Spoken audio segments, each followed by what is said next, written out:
This computer. Louise. Yeah. Okay. So firstly, hello. Thank you everybody for coming today. So yeah, my name's Louise. George asked me to come onto this call, primarily, well, a few months ago actually, and just said, oh, it would just be a small call. He did tell me there was quite a few turned up. So I'm glad not that many people turned up that booked on. I was panicking a bit. But basically, I work at our family riding centre. My main role is self-titled, operations manager, which basically means managing all the bookings, client staff, anything human related mainly.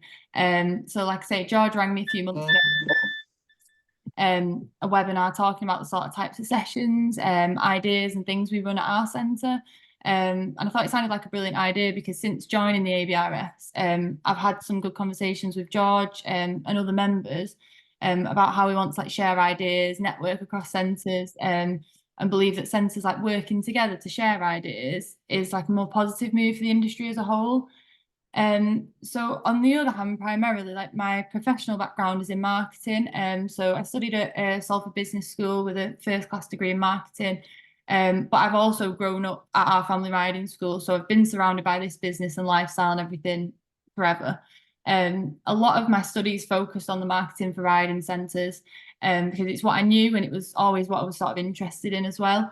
Alongside that, I've worked in like a range of sort of businesses, so from like global accounting networks to small event and social media businesses. But I've always circled back to the riding school because that's where my interest lies. And I think there is a lot of things that can be transferred across from other industries into the riding schools and things. So as a model, I don't know whether you guys will agree, there isn't a lot of research, information, and consequently like support for riding schools as a business. There's loads of stuff now that we're starting to find out about licensing and welfare and things like that. But as a business model, I think it's still in the early stages compared to a lot of other types of businesses. It's just a quick bit to introduce myself. So the session that we've named today, George very kindly named it how to package lessons and services to generate income and retain clients. So like I say, the main idea being share ideas and hopefully some good inspiration. I really don't want this to be me teaching people how to suck eggs. And this isn't me saying, this is what we do and you should do it this way. I just very much believe that a crucial thing that's missing from the riding school sector is collaboration. Other industries are really good at it and champion people from the ground up. But at grassroots level, especially in riding schools, I just think it's missing. We can see people at the top levels doing this, that, and the other, and how successful things are. But at grassroots level, we don't get cheered on enough, really, and we don't cheer each other on enough either.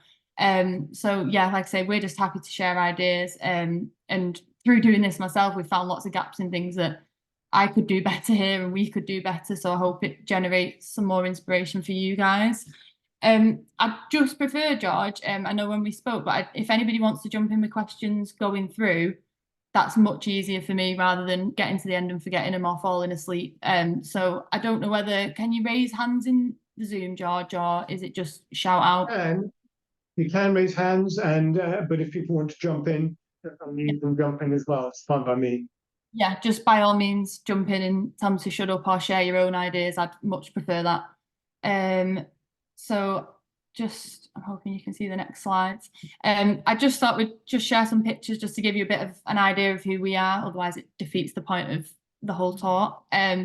So we're a family-run centre. We're based in the northwest in Manchester. We were started over 30 years ago by my mum, who I now work alongside, and the rest of our team. So we've got 14 members of staff currently. So we're mid-sized, really, I'd say, pretty small in the grand scheme of things.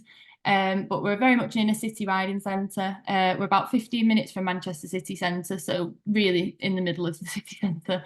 We currently have 35 horses on our riding school. 35? God. I can't hear what we're saying. I missed that bit, sorry. Did I miss something then? Yeah. Go on. And a livery yard, yes. On our livery yard, we've got 26. So when my mum started, we just had two and a small outdoor arena. So we've now got 3 arenas altogether, so an indoor, 2 outdoors. We also have a farm shop on site and a small cafe.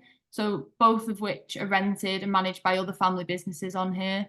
We are the base for our local college, so that's Salford College, and we work with local schools and universities and things like that. Our focus is hugely on grassroots riders.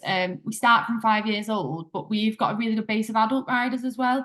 Something that we've found a lot more since COVID. I don't know if everyone else has, but we've had a lot of interest from more adult riders as well. So I just thought, yeah, I'd just share some pictures and images just to get a bit of an idea of what we look like and have a nosy, that's fine. I don't know if anyone's got any questions or anything they want to jump in with now, or I'll just get started. Okay. So the idea I wanted to talk about today is a marketing framework called customer journey mapping. So it might be a lot of old news to a lot of people, and something that you've possibly already done for your centre. But I think for new centres, or even maybe centres that have been running for a long time, this can be a really useful exercise because it forces you to look at how your clients and riders are experiencing your centre and services rather than how we think they do. Obviously, some people have been running their centres for a really long time, or you might be brand new and not even at this point that you've got a full journey made yet. But we just assume, oh yeah, they'll know where that is, or they'll know how to do that. It can be really easy to slip into that habit some days when we're busy and we just think, oh, they'll understand that. So this sort of reverses it and puts the shoe on the other foot basically and makes it look at how the clients see it. So the image on this slide is basically just a brief example of the most basic journey that a customer would go through with you. So from sort of awareness to the end advocacy. The idea being, the ideal scenario is that this is like a continuous loop for your customer model. So I'll explain that in a bit more detail. But one of the main reasons why it's useful is, as I've said, is it allows you to evaluate that whole process for your customer. So the aim is to visually map out the process to see all the possible touch points that your client may encounter during the process of from booking to finding your centre and riding with you. So a touch point is basically anything that they engage with you, whether that be seeing you on Google search or seeing your Facebook, watching a TikTok, or actually coming and riding your horses. Every time they encounter you as a centre or a business, that would be what's considered a touch point as a reflection of you. So I just thought this was a good way to work through it. And I know a few of the points George has raised from feedback he's had from new centres sort of this encompasses a lot of that. Does anyone have any questions on that? No, that's okay. So the first point is awareness. So if you look at that being the first stage, this is when clients or riders basically begin their search for a solution to their problem. At this point, they might not even know what the solution is. They might not even know they're looking for a riding school or even horse riding altogether, that depending on the level of client that they are. But it's the entire process before they even sign up to ride with you. So I've used some images on this slide that basically just all from our social media, our marketing channels. So I've used a really brief example and I've used adults because I think they can sometimes be overlooked in sort of marketing things for riding schools. Loads of programs for children and young people, but adults can sometimes be a bit pushed out to the side and they can sometimes think it might not be applicable to them, or it's not sort of something that they can get involved in. But basically what I'm trying to show here is that if you were an adult new to riding or riding schools, initially you might not even know that that's what you're looking for. You might just be feeling a bit bored, lonely at home, or a bit stir crazy from working at home all day. You might start just researching or having a scroll through your Facebook looking for sort of local outdoor sports or activities. You know, and we're an outdoor sport that ticks all those boxes. And you might come across, like, for example, images like these and think, oh, you know, that looks like something I'd like to get involved in. And that's sort of how the awareness starts spitballing, basically. And I think what we need to do here is look at what are our riders actually looking to get out of us. Now, for some centres, that might be progressive, you know, career pathway training and different things like that. But for other centres, and especially for us at grassroots level, a lot of our riders are just leisure riders, and not just leisure riders, you know, but they don't want the massive progression. They just want to come, they want to make friends, they want to socialise, they want the whole experience of riding with us. They don't just want to sit in the saddle and leave.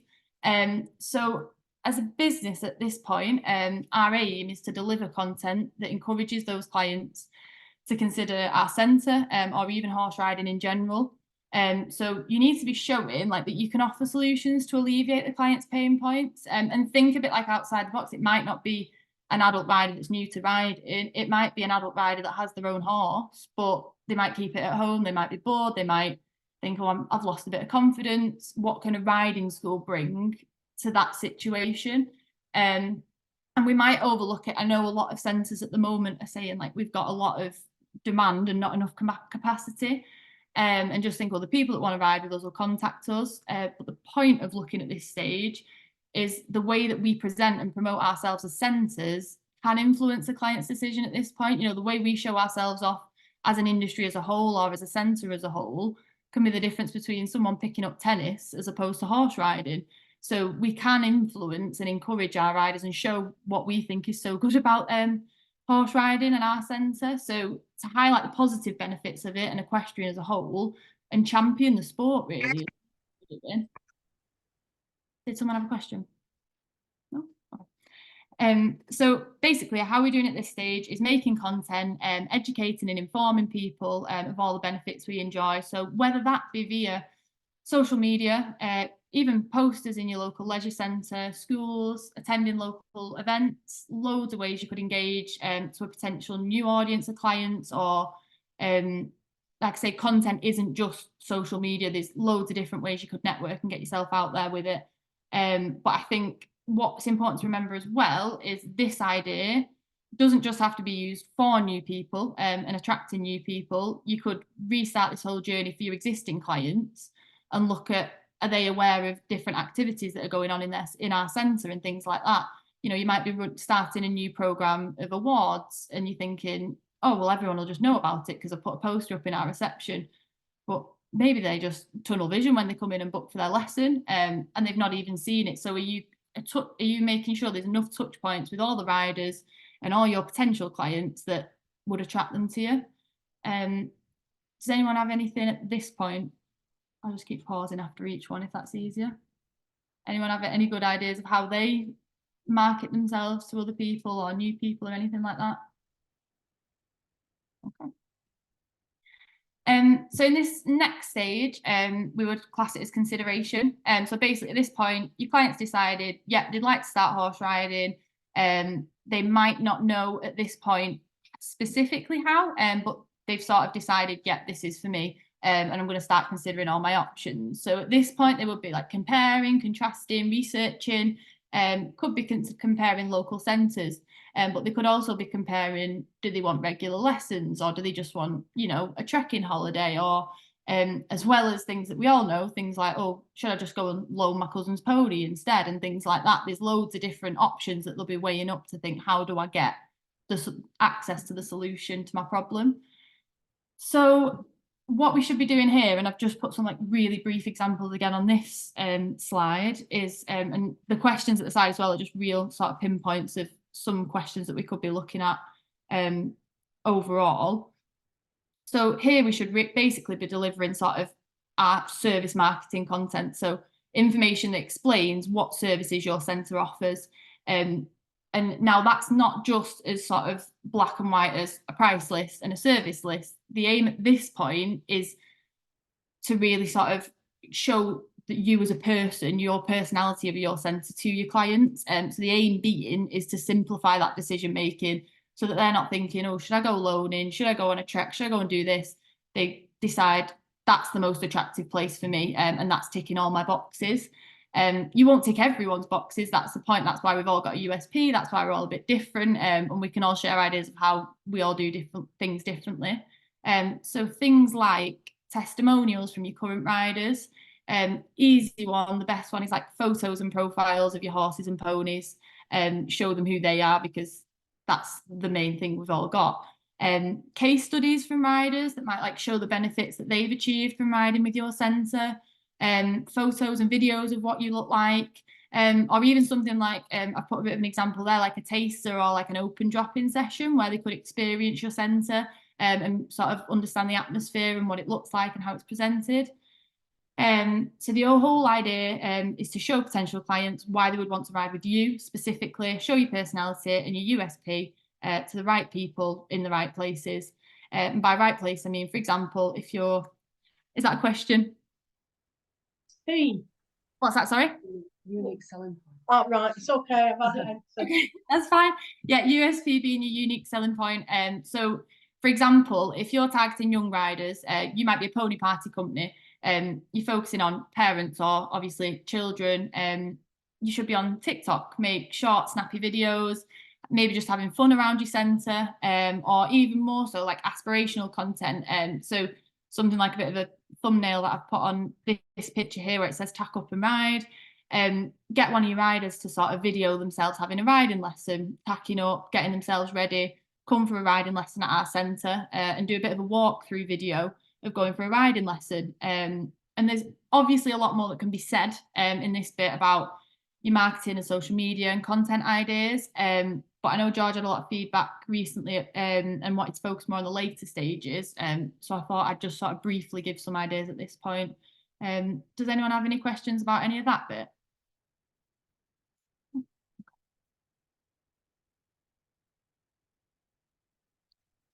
So the next stage is basically the decision stage. So this is where the clients have made that decision. They've decided, yep, they want to book a lesson with you or your services. They've done the research, they're excited to start. Hopefully your centre will give them what they need. So at this point, our aim is to make it as easy as possible for them to do this. How we do it is basically by having a well-designed, user-friendly process, clear pricing information, clear booking system, whether that be an online booking system, whether that be good telephone communication, anything like that, however your process is, making it as user-friendly as possible.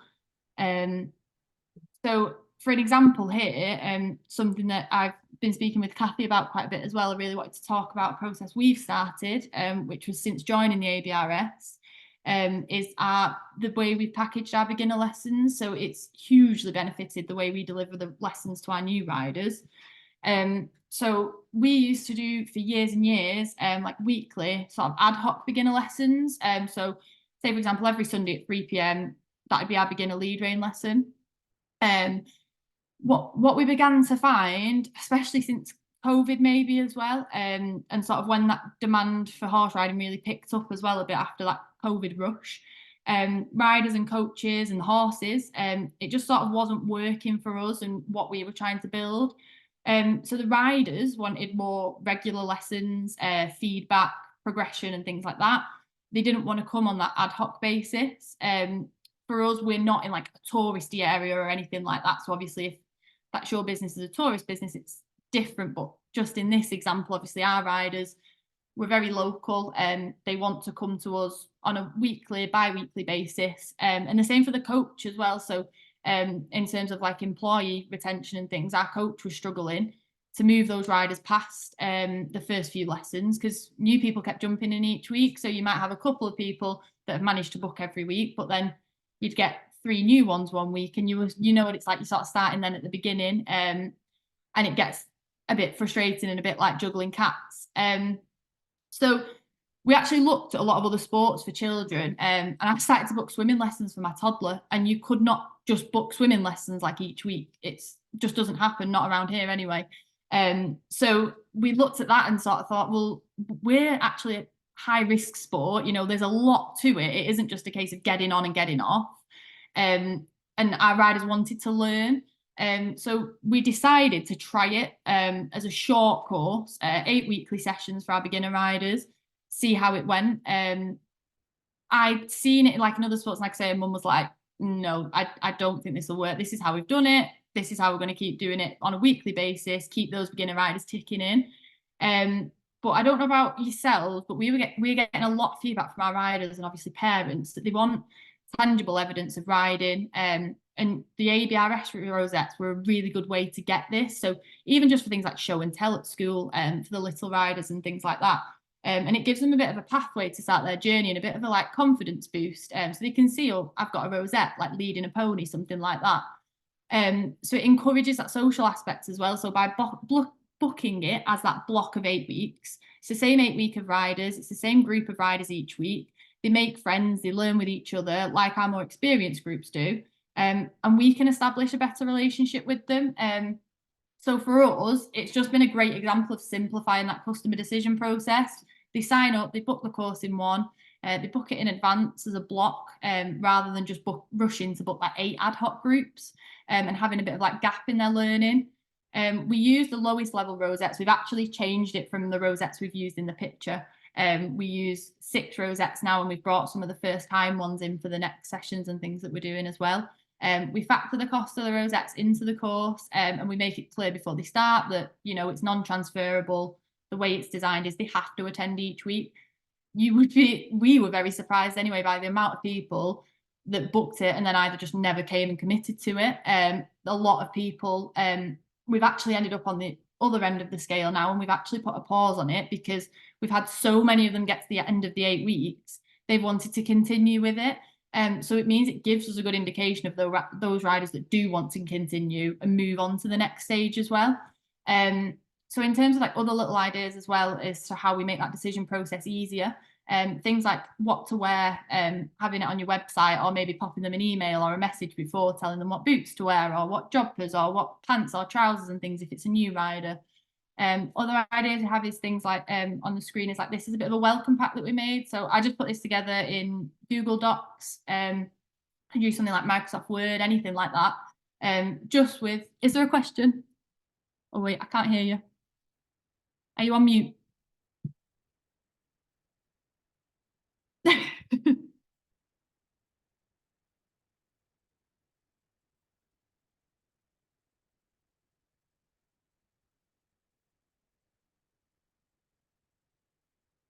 Can we not hear you? I don't know whether I can unmute you. Do you want to pop it in the chat if you can't speak? Okay.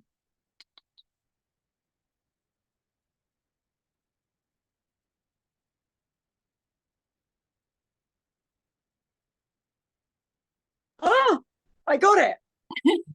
Can't see you, but I can hear you. Yeah. Okay. Can you see me and hear me now? I can see both now. Hey. Did you waitlist people? So you had to get a group of people together. So were you asking people to sit on a wait list until you had all 8 or however many you were going to put on your course? So basically the way we did it, which I think like we've sort of put a bit in that image, is we said we had like enrollment periods. So we sort of said, right, the course runs for 8 weeks. So essentially we had one on a Friday night and one on a Saturday. So every month we would have a new enrollment. Because obviously each course was 2 months long. So we sort of advertised it beforehand and said, we've got an 8 week course starting maybe in a month's time or whatever. And it filled straight away. We now have a massive backdated wait list of people that want to do it. And I think, and I understand, so you think it's a big cost in one go. We also offered like payment plan options. We made sure that they've paid beforehand in full. But we could say, you know, if you want to split it into 3 or 4 payments, start on the June enrollment period or wherever that would be that would take you up to that. So we're really flexible with how we work with the riders, but the idea being that they commit to that 8 weeks.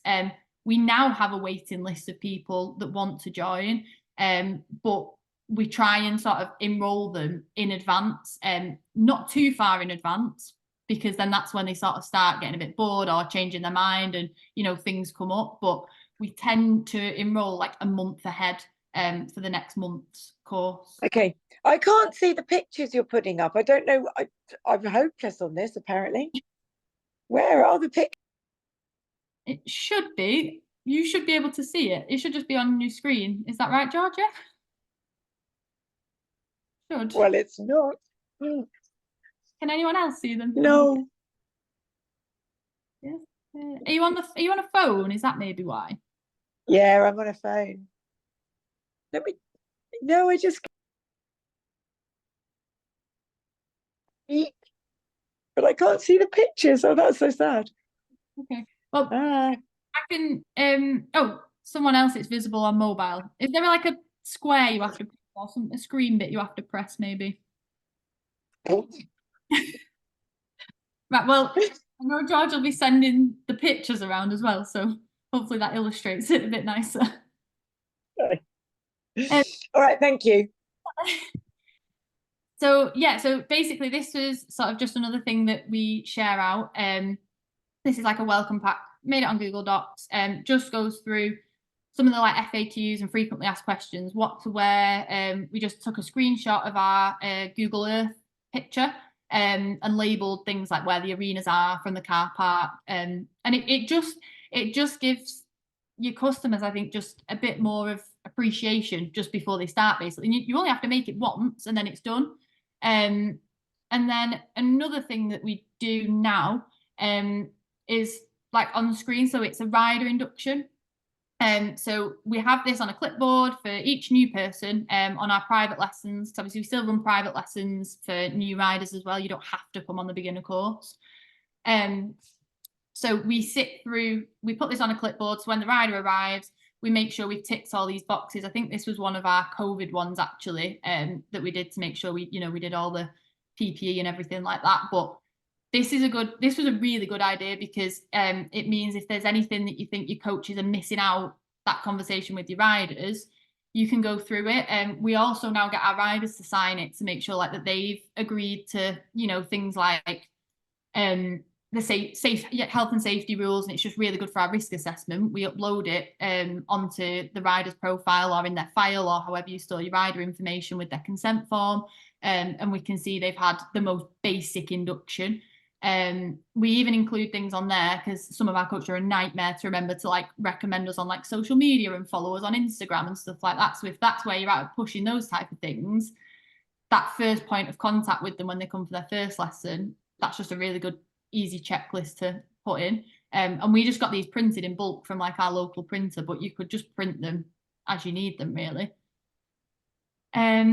Was there any questions then, sorry, about that the middle bit, that last stage that we were on, or is everyone okay if I move on? Okay. So the next bit is retention, which I know George was really keen to like discuss. This being one of the sort of most important things we can be doing in our centres and strategies. Did you get Termash? I didn't put it on, money. Oh, okay. I only went to a little school in. Is that to me? So strategies to do things like for retaining our clients. Some of them can be implemented fairly quickly. So the aim of obviously the retention stage is your customers have come, they've enjoyed their lesson with you, they want to stay riding with you, you've made them happy, they're engaged.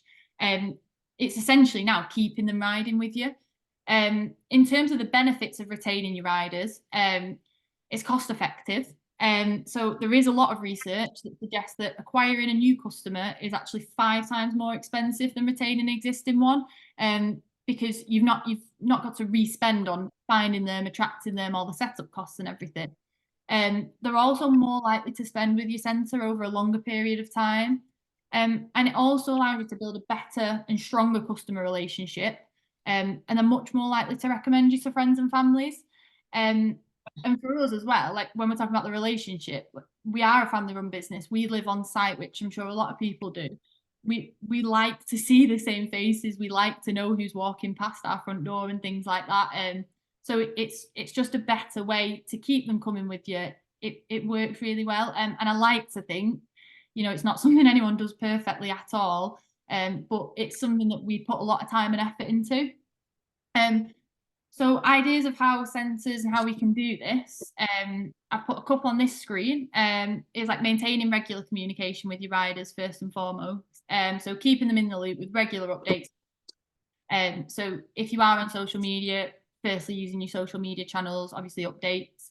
A social media group for your current riders. So we have a Facebook group. We also have a WhatsApp channel now. So it's not a WhatsApp group. They can't post back to you. It's a channel.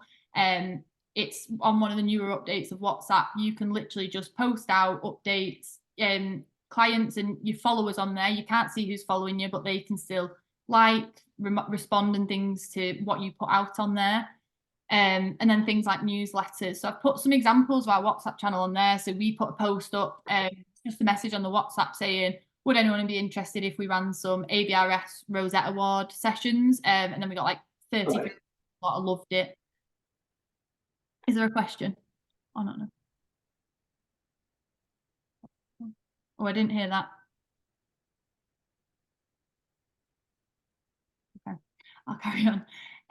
But yeah, so you can see that they can still respond to it. Things like Instagram polls, they're like a really snappy way of doing, you know, keeping people engaged and getting that bit of a feedback, which is what the next part of sort of retaining is about, is having a good feedback loop with our clients. So you could use a free system, like Google Forms, there's a Microsoft version, SurveyMonkey, anything like that.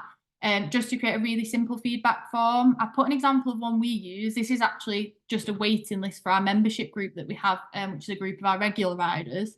But that's really simple to make. It's free once you've got a Google email.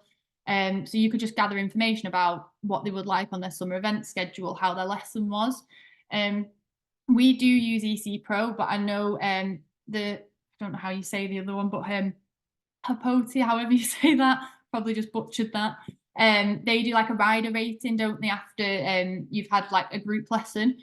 So that's always a really good idea. Now, the only problem with that is it is anonymous. So I suppose it's up to you how you want to collect it and how you feel better. I'm just hearing background now, so that's okay. And even things like your Instagram polls, which I shared before, they can give a really quick snapshot of what your riders are thinking and feeling.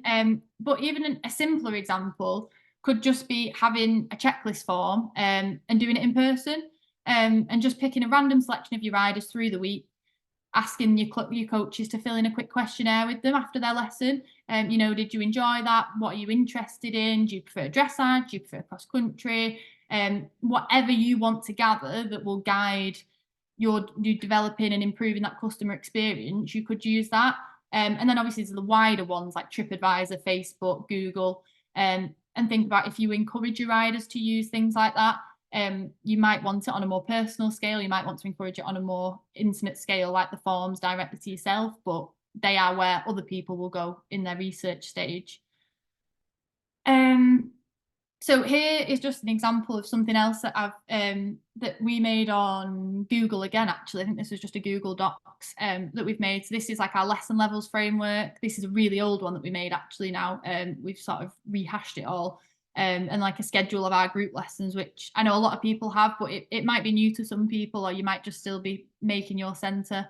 But it just gives a really brief overview of how they can continue riding with us. So if you're a brand new rider, you might have no experience whatsoever with horse riding, and to give just a tangible, visible sort of explanation of where the lessons go is just a nice way to show them how to work towards different goals.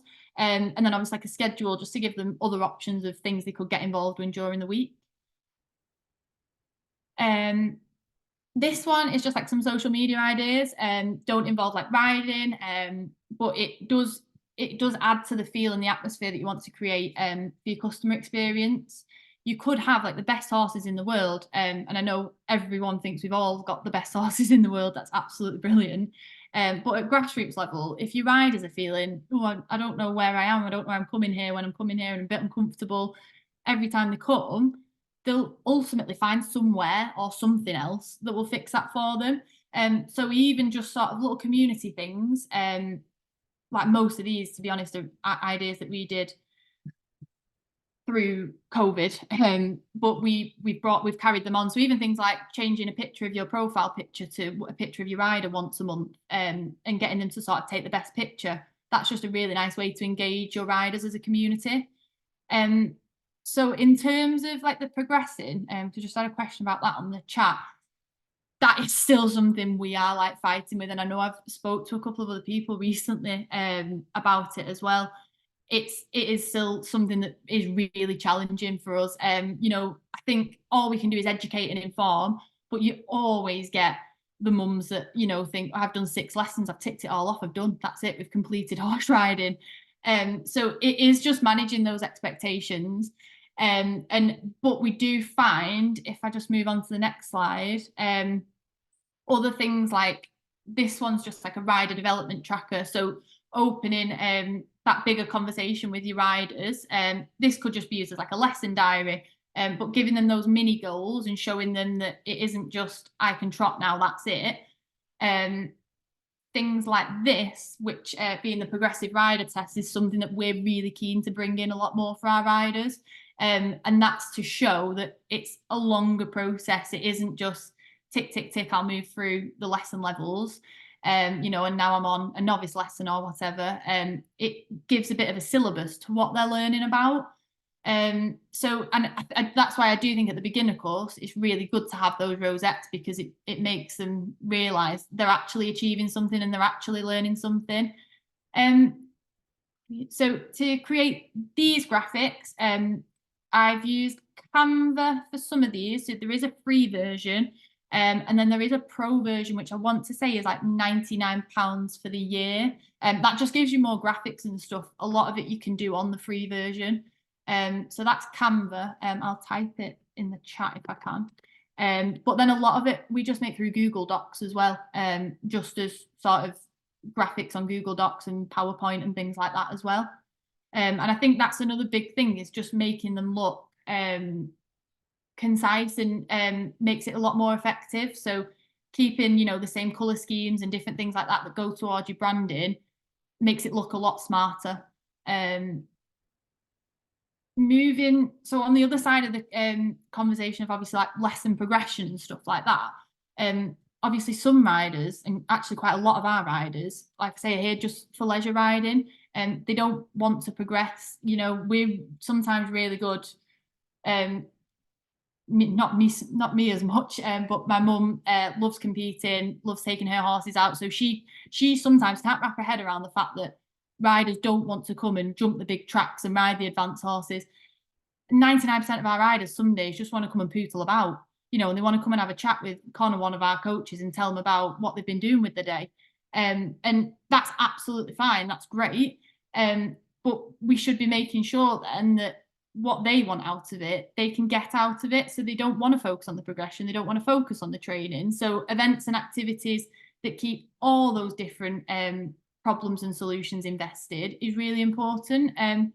So again, it comes back to having that feedback and communication with your riders to understand what they're looking for. But if you know you've got a group, so for example, we have a group, we call it our Chit Chat and Trot group, that all ladies, all over 60 years old, they don't have aspirations of badminton.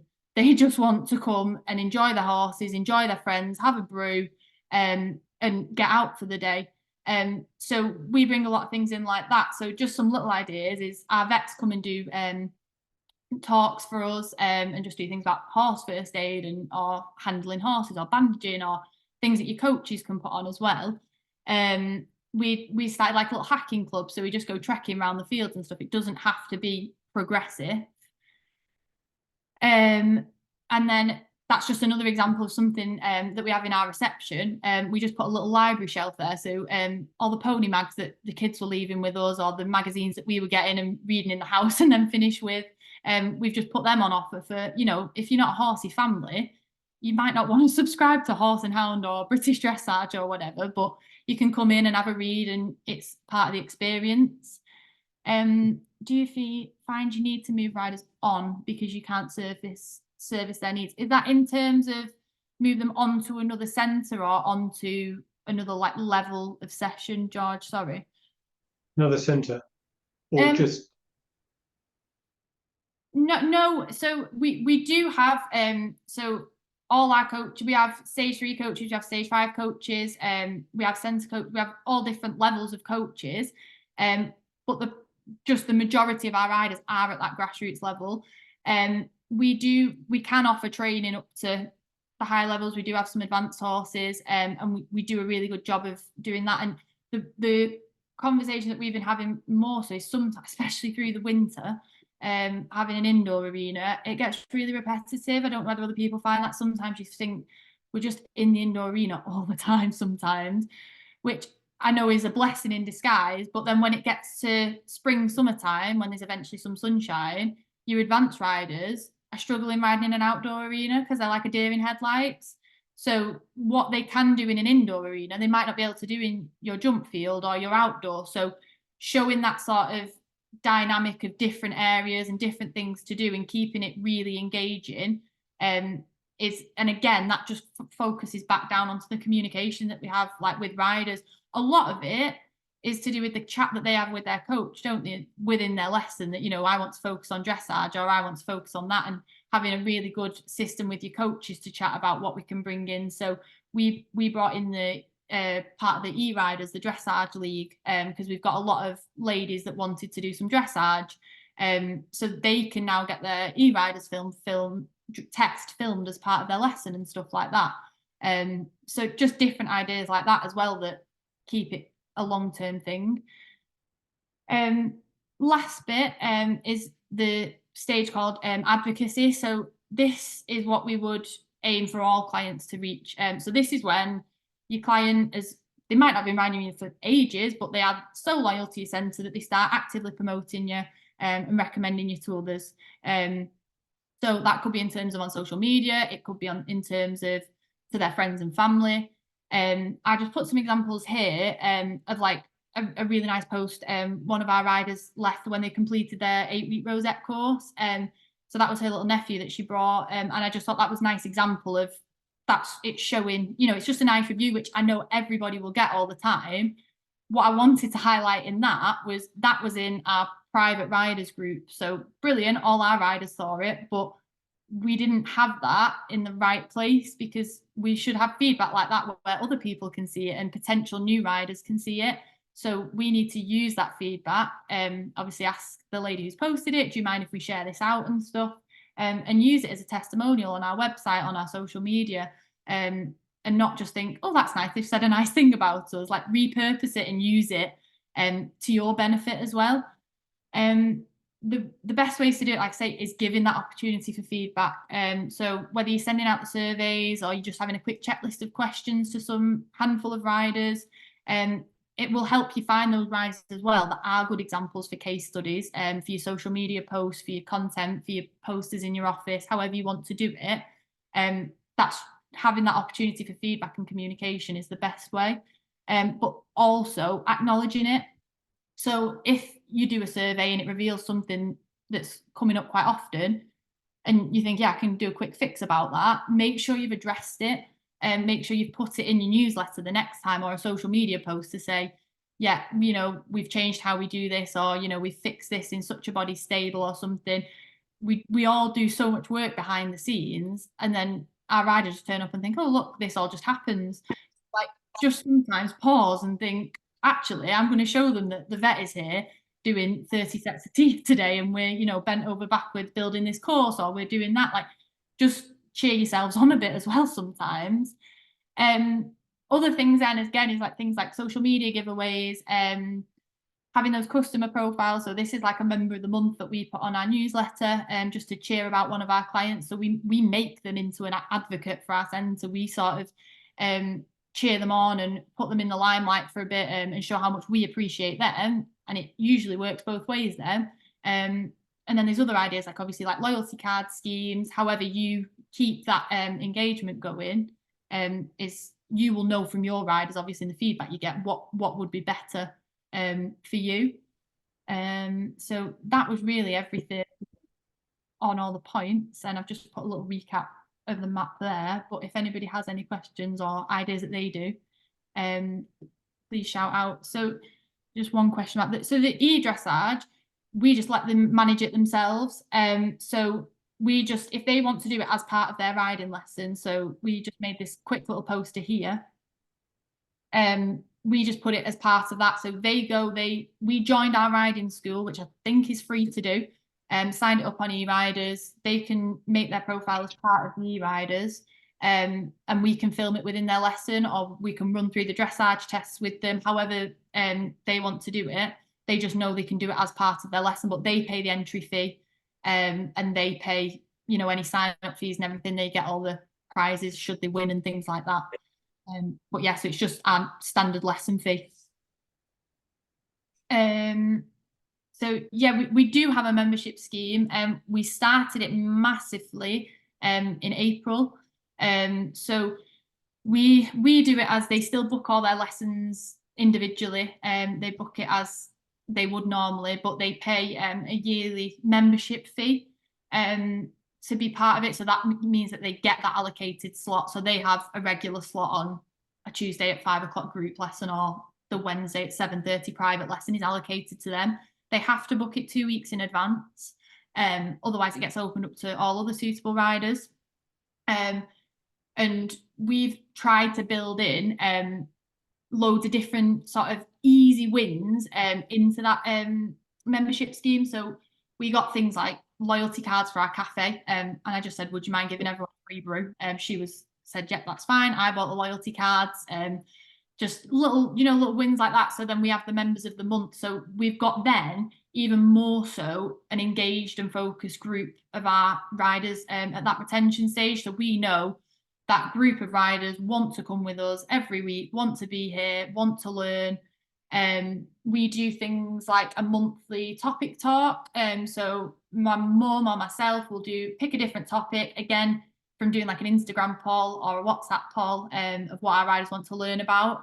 And we'll talk about things like, so we've done like buying your own pony. We did a bit of an X factor of all our horses and coaches, and we all came out and spoke about each coach. They love that. And just different ideas to get them involved.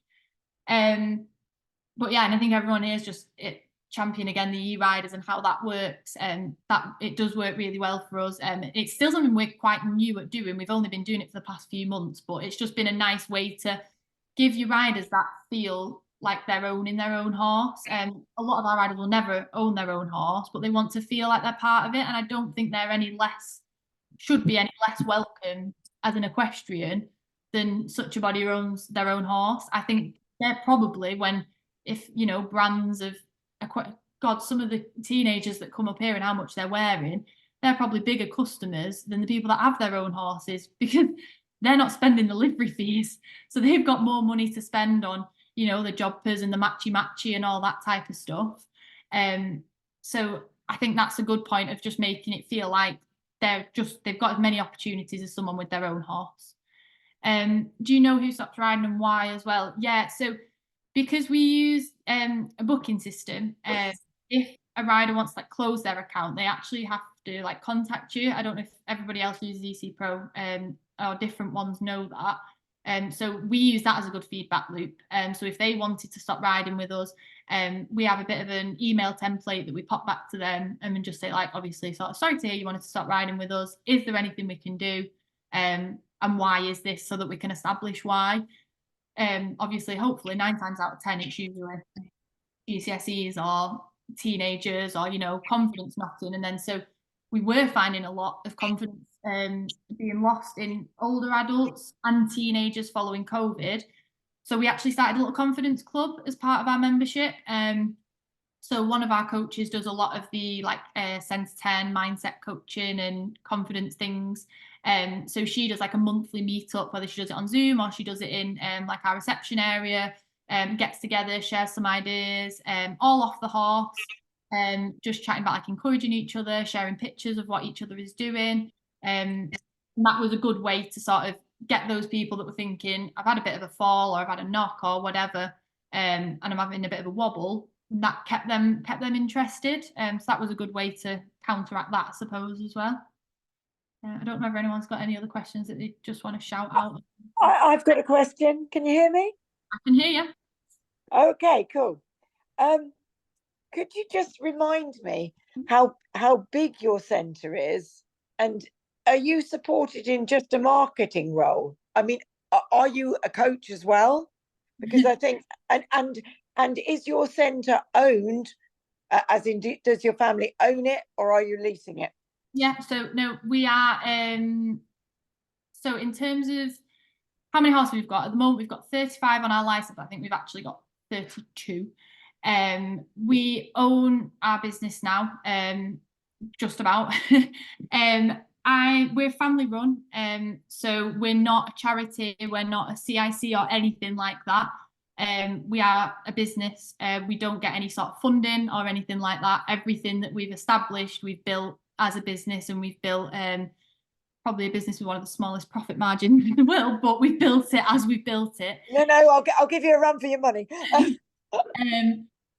So yeah, we are 26 liveries, which again is another conversation about. That's a really good feedback loop into, they all sort of generated from our riding school, so they're a good base of engaged clients as well that we use. But yeah, 32 horses. We are really busy. We could be less busy if we wanted to be, but we price ourselves for where we are. We're a very urban centre, very Okay. in this area. But yeah, we are owned. In terms of acreage, I think we're about 45, something like that. We've got like 3 massive fields basically that we use for turnout. But your job, just to clarify, you're not coaching as well, because I think a lot of us would be running the riding school, doing the coaching, doing the mucking out. We're doing all of it. Yeah, Are so you I just do doing a the bit of marketing everything. So it's between us, it's me and my mum that are here 24/7. My mum lives on site, I Okay. don't. I run more of our like off the horse sessions and things like that. I run our teen club that we do like an evening teen club. We are just starting to do like a horseball club and different things like that. And a lot of our coaches, what we've actually found, so obviously I came into this business to do this, to manage when we started the EC Pro mainly as well. The timing was COVID, to be honest. I wanted to sort of leave my current job, and I've always wanted to work in obviously this business, so it worked hand in hand. But COVID was challenging in other ways with that. I now have come on full time. I still deliver some of the sessions and organise all of them. So because what we did find was we couldn't organise anything else because our coaches were trying, like you say, doing everything. What we have found is a good way to do it is some of our coaches will come in for an extra hour to do that sort of feedback bit. So if they need to like update all their riders or, you know, give out awards and organise who's getting certificates and things, building that into part of their routine or their Okay, good. thank you. Hello there. It's Wendy here from sort of Bexley. It's in southeast London, so we also are urban. Going back to the question I think George raised about how to what stops riders riding, I found we lose a few clients, and probably more than I'd wish, simply because they can't get a lesson. Because we're quite busy, which is great, isn't it, for us? Not so great. I mean, I do appreciate other people aren't quite so busy, but we are actually quite busy. So people can't actually book a session because we're busy. So we do lose clients, not because they don't want to ride with us, but because they sort of want to ride. So they just trawl around trying to find a school that has got spaces. Does anybody else sort of find that happens to them as well? Yeah, Wendy, to touch on that, exactly the same, exactly. And it's all like trying to help, oh, well, there's worse problems to have. You know, they think, oh well, that's a nice way to be. But they don't actually see it like that, do they? They don't think, oh, they're just so busy. Well done them. They must be doing a great job. They just sometimes get humped, don't they? They think, well, you know, we want to ride and we can't get in, so we're just going to go somewhere else, and get quite shirty about it. And I say, well, some of our clients, which are really good, they'll book sort of 3 or 4 sessions in one hit and keep the. But what I was mainly interested in your membership scheme. So I was wondering really if that might help us. Yeah, so our membership scheme exactly was designed after that feedback, because I was sick of getting, like you say, really shirty emails and conversations with parents because they couldn't book a lesson. Right. We used to always, even when we were on a paper booking system, everyone, when they'd come for their lesson, we'd say, are you here next week? And they'd sort of have that slot on that lesson. Obviously COVID happened, and then we basically said it was fastest finger first. Whoever could book the lesson got it. Yeah. Had to be. And then we introduced it again on our evening lessons. So on our booking system, we have like a 14-day priority window. So as long as they book that session 14 days ahead of the lesson time, the slot is reserved for them. Obviously that's something that, like, it depends on everyone's like cash flow and what sort of system works for you. We tried 7 days. It was too tight of a turnaround to refill it. So we thought 7 days was like a happy medium. So we never did it over the weekends because we kept a lot of the beginners over the weekends and things like that. And then that was the level that was getting really busy because they were all finishing the beginner course. Yeah. Every week, and I was literally the only response I had was, "You'll just have to book what's there. There's nothing else." And Yes. I understood their frustration because I would be annoyed if I was trying to do that as well. Yeah, it's tough, isn't it? Because you're a victim of your own success in a way, aren't you? Yeah, it is like that, and that was the sort of when I was saying about the horses getting frustrated, I was thinking that's the same for them though, because our riders are really good at building that relationship with our horses, and we kind of felt like we were turning into like a tourist centre. Well, that's exactly our weekends at the moment, and you probably have a base of about 6 clients that come every week, but they never keep the same time. They're always here in the morning, Saturday, Sunday, whatever. Exactly what you're saying. They get what they can when they can, but the rest of the time it's always new people, constant new people in it, which is great. But you can't build a response because you have them 1 week and then don't see them for 3, and then have them that week and don't see them for 2. And it's really tough. Yeah, so that is exactly why we rolled out the membership scheme. So in terms of like Sharon, when you were saying like obviously everyone's doing it alongside like running the centres and everything, we had that exact same conversation. We couldn't offer that for free because we knew from testing it out in a couple of centres, it's more admin. It is more admin. I know you're giving someone a regular slot, that makes it easier. But to keep refilling that slot and managing the lesson of level that lessons at them with all them same people, and it was more admin. So we do a yearly fee. I'll be completely transparent, it's £20 for the year. It renews April to April. And that guarantees them an allocated slot on a lesson suitable for them. To be fair, £20, not a huge, in the grand scheme of things, what they're paying for a lesson, that's, chicken feed, isn't it? I think we had 3 of our long-term in-betweeny customers. I wouldn't say the most engaged, but they'd come every week on the same lesson. That had a bit of a whinge. They all signed up. Goodness. So everybody, because the ones that we hadn't done it for hadn't had that opportunity for, and went, thank God, we just want to bring our child every week, or we want to at least have that security that we can come to you every week. Yeah. Louise, see Diana's got her hand up. Okay, we'll go over that way as well. Did you want to join into that bit, Diane? Thank you. No, just a completely separate question. I'm actually just on the other side of Manchester to you, Louise. I'm in Warrington. I'm not currently with a school, but I will hopefully be setting up a project within the next couple of years. I teach horseback archery, so we're looking to set up a horseback archery academy, and we think we found some land. I was just wondering whether or not it would be possible to get your email address, because I would very much be interested in working with you. Yes, please. Yes, absolutely. Yeah, that's fine. Thank you. Okay, so Do you know anything about how to? Well, I see it's 1 o'clock now. Let me just mute there. So it's 1 o'clock, so I think we probably should. And so let me just check, is there any last questions from anybody? Any last questions from anybody? I saw there was a question there on booking systems. I would say there's 3 main booking systems out there. There's question systems. Jack's actually on the call today. ABS supports him. There's EC Pro and the Hopoti. Each of them have got pros and cons. Different pricing models. How flexible they are in the way that they will adapt their systems to meet your business need. So you need to just make sure you've got the right system for what you want to do. I personally strongly recommend people get